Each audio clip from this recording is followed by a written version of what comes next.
אז איפה אנחנו בכלל מתחילים? מההתחלה כנראה. אנחנו כבר בסוף לדעתי. האמת שזה בדיוק סוף החברות, אז יש ממש אווירה של סוף. זה הזמן לשאול אותנו את השאלות, לפני שזה כבר לא... במשבר תפס אותנו, זה טוב, במשבר. אתם דקוין ואוהד? האמת באווירה, כן, יש אווירה.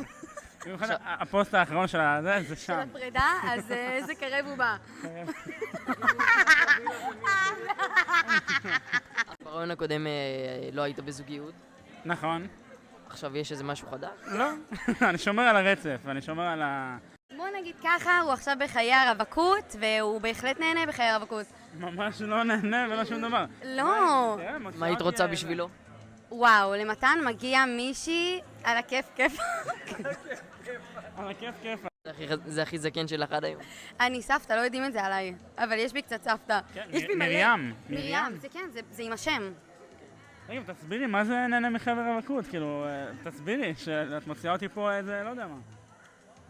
אתה לא באמת מתיר לי להגיד, בוא נגיד ככה, הוא רווק, אני אמרתי לו יאללה, כאילו, אפשר לצאת, אפשר לבלות, הכל בסדר, והוא... אומייגאד. לא, אבל בקטע סבבה. בקטע סבבה. לא, כי יש לו קטע למתן, הוא מאוד כזה...